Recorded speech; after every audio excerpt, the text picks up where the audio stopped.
some.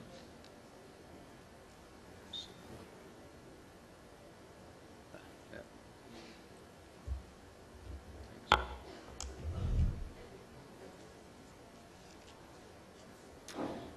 So I'm the managing director for Elsevier Health in India, South Asia.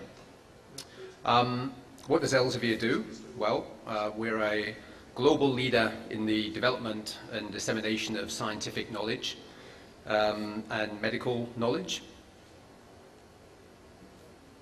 So we combine content with technology and analytics, which helps to empower individuals and institutions to realize the potential of information, to improve academic, professional, and clinical performance and expand human knowledge, and to generate positive and sometimes groundbreaking outcomes in critical domains of human endeavor.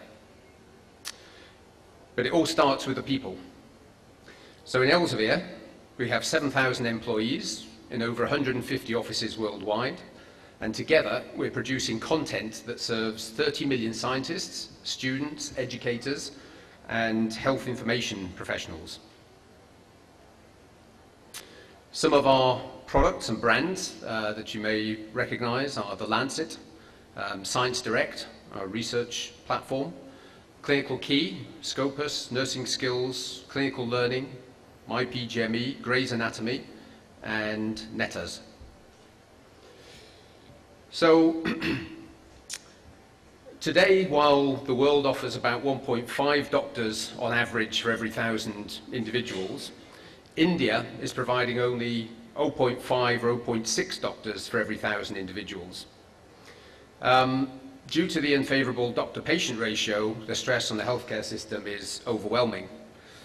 By 2031, it is possible to move from 0.5 or 0.6 per 1,000 to 1 per 1,000.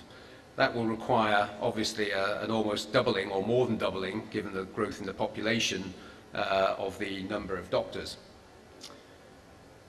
To fulfill this vision, there'll be a need to increase the annual intake of medical students from about 50,000 today to about 70,000. It's not all about doctors, however, and we also need trained nurses and allied healthcare professionals in adequate numbers and well trained. It's logical for the government to increase the number of colleges as well as to allow more students per college. That, of course, leads to some other challenges. Some of the challenges include the fact that about 50% of the existing medical workforce doesn't practice in the formal healthcare system. In terms of allopathic doctors, that figure's about 25% for a number of reasons, including insufficient incentives, lack of career growth, and migration to other regions. Other challenges include the rapid growth in private education institutions, which, while necessary on one hand, result in a shortage of well-trained faculty, or rather the shortage of well-trained faculty threatens to compromise the quality of the teaching within those institutions. We also have a lack of resources for students. They suffer from information overload, partly as a result of low adoption of newer learning and teaching methods. There's also a lack of adequately trained healthcare workers. So there's a lack of standardization of education and evaluation. And as a result, a high percentage of graduating doctors and nurses and paramedics lack adequate workplace skills.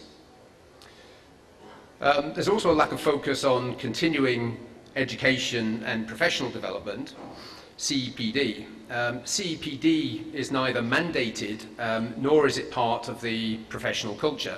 So it's a nice to have rather than a must have. Addressing the challenges, I think, requires collaboration between government, academia, and private sectors to standardize and improve the quality of education, both at the undergraduate level as well as the practitioner level. I think we also need to focus more on skill development and employability and use newer evaluation methodologies. We also need to rely on e-learning as a tool for self-paced and adaptive learning, and simulation-based medical education for more interactive classroom teaching and greater retention by students. And also provide access to credible data banks for equipping students and practitioners alike with answers to complex problems. So how can ICT help address these challenges? If we look at some of the trends, we see increasing use of blended learning, growing focus on measuring of learning, which is very important, and advancing cultures of change and innovation and increasing cross-institution collaboration. How is Elsevier in particular helping? Well, in India, Elsevier has developed an e-learning and simulation tool to enhance the classroom experience. It's called Clinical Learning. Clinical learning helps address the issue of issues related to recall of difficult concepts and also the level of engagement in the classroom. So in a study that we performed in 2014, we showed that the use of clinical learning was able to increase classroom interactivity and improve overall recall value. We also have a product called Clinical Key. It's a web-based clinical search engine with smart content which delivers relevant answers to doctors and students. And in another study that we did last year, we found that the use of Clinical Key was able to improve the quality of clinical practice by actively engaging clinicians. This led to a significant increase in the usage of online medical databases and significant time savings and improvements in clinical outcomes. We also have a tool called Mosby's Nursing Skills. That's an online solution for providing best in skills and procedures reference, as well as learning and competency management. It has nearly 1,000 nursing skills, which includes tests, checklists, illustrations, video animation, and demonstrations. It also has interactive functionality with the ability to customize skills for institution-specific protocols, and it's endorsed by the American Association of Critical Care Nurses. So, what's next? In terms of students and faculty, we would recommend implementation of exit exams with minimum national qualifying criteria, and standardization of teacher recruitment and onboarding and training programs. For academic institutions and governing bodies, we'd recommend accreditation of teaching institutions and a focus on CEPD for all healthcare professionals. We'd also recommend the use of IT to enable blended learning and adaptive learning and testing and simulation-based medical education. To sum it up, I think we have a lot of the tools available, or maybe to put it another way, we have a lot of pieces of the jigsaw puzzle. I think we need to come together to build the picture and the vision. Thank you. Thank you very much. Great. Thank you, Mr. Hughes, for sharing a gamut of applications, particularly in the field of healthcare, which include distance learning and also simulation in clinical teaching. This is a very big challenge to bring the students to the classroom to meet the needs of this country for such a colossal deficiency in human resource. And I think your technology and your techniques will be a significant benefit to our country if applied earlier the better. Thank you very much. Now I have another stalwart, Mr. Krishan Girdhar, MD Presto, to make his presentation. Yeah, so I'd like to give you two contrasting scenarios. We go to Silicon Valley in US.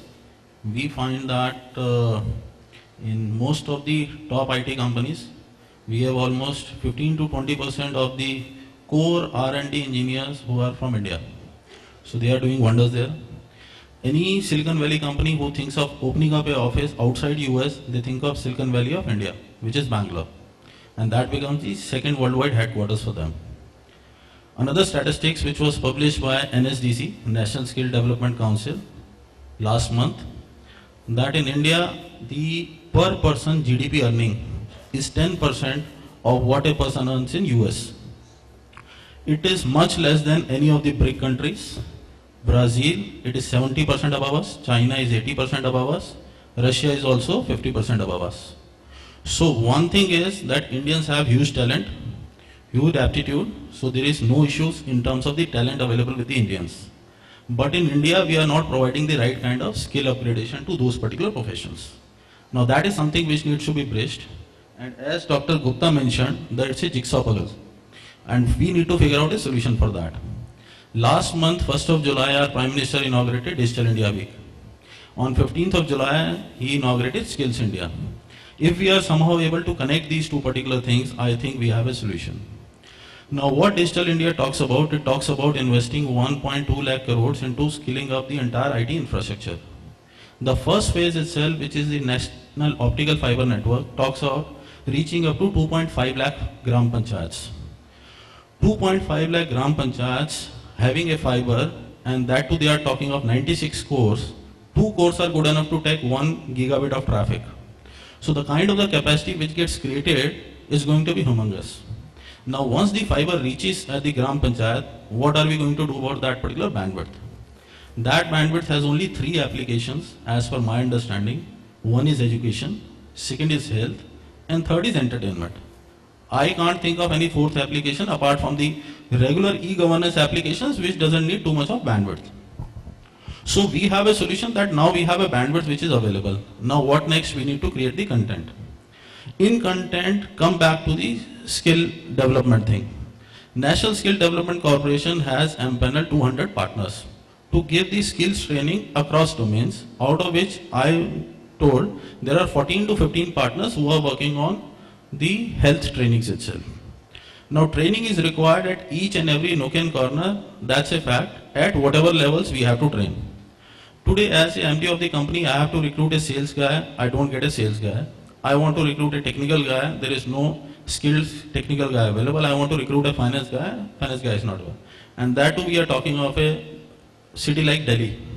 You think of locations where you go to the remote places, there is absolutely huge requirement of the skill upgradation which has to happen. I'll give you 2 more examples.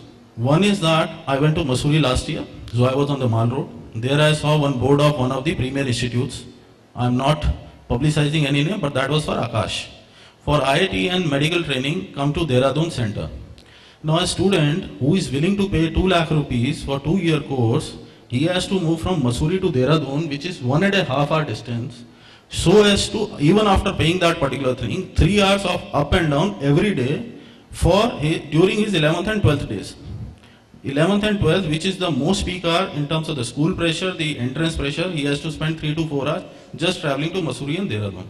And Mussoorie is one of the major towns I can talk about. Now we do next level of analysis, Akash and Narayana.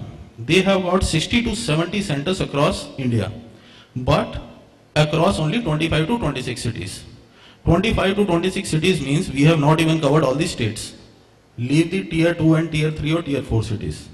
We have more than 123 cities in the country which have a population of more than 4 lakhs.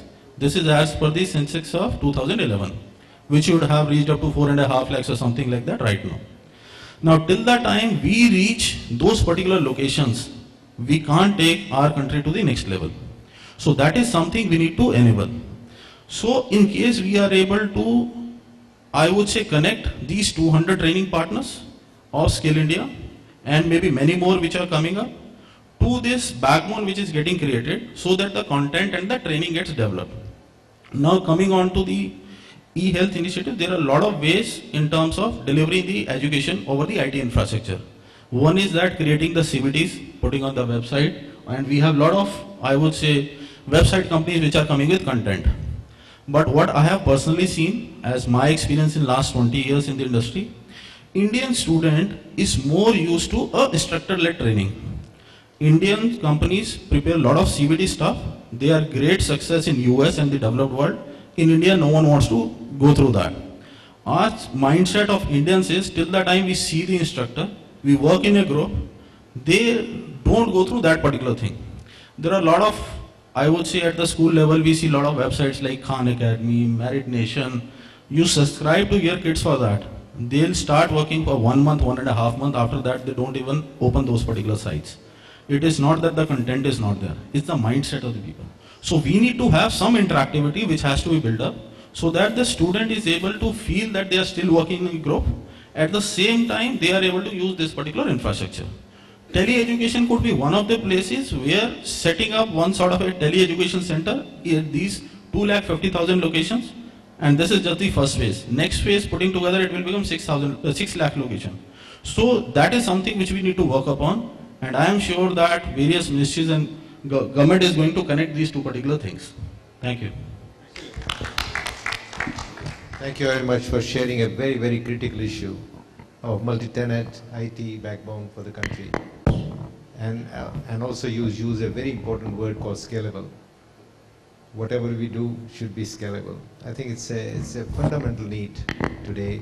Which Sir, in the old days, we used to hear a radio ad, I don't know how many will recall, कि हीरे तो हैं पर धूल में पड़े हैं. हमारे इंडियन टैलेंट का यही हाल है. We just need to polish them, and there are diamonds in billion. We are a billion population, and everyone can do wonders. Thank you.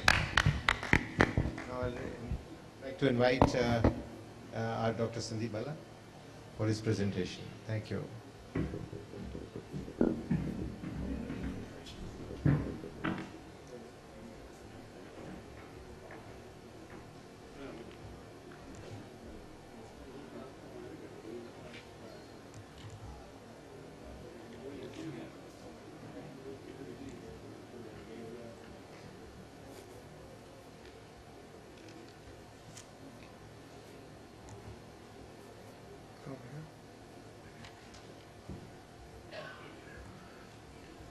Respected Chairperson, panelists, delegates representing the various parts of the country,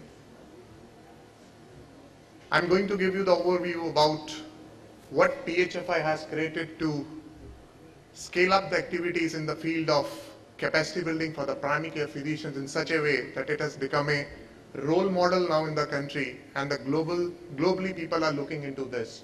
This is what India needs to do that, and this is what the things are available, and we are looking into various partnerships now, how we can join together and take it to the other countries also.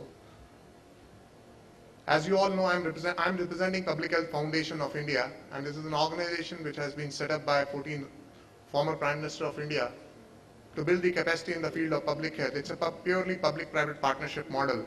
We are working very closely with the government, academia, civil societies, and industry leaders.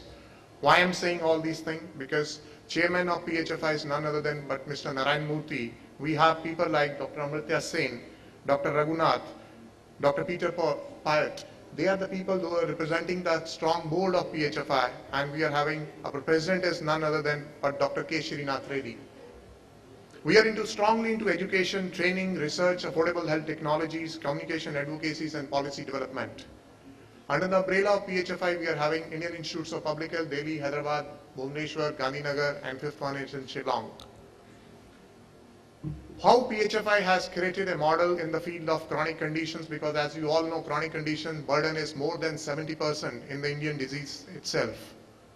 And PHFI is playing a little drop in an ocean to create a capacity in the field of chronic conditions management by upgrading the skills of primary care physicians. It is very hard to say that we are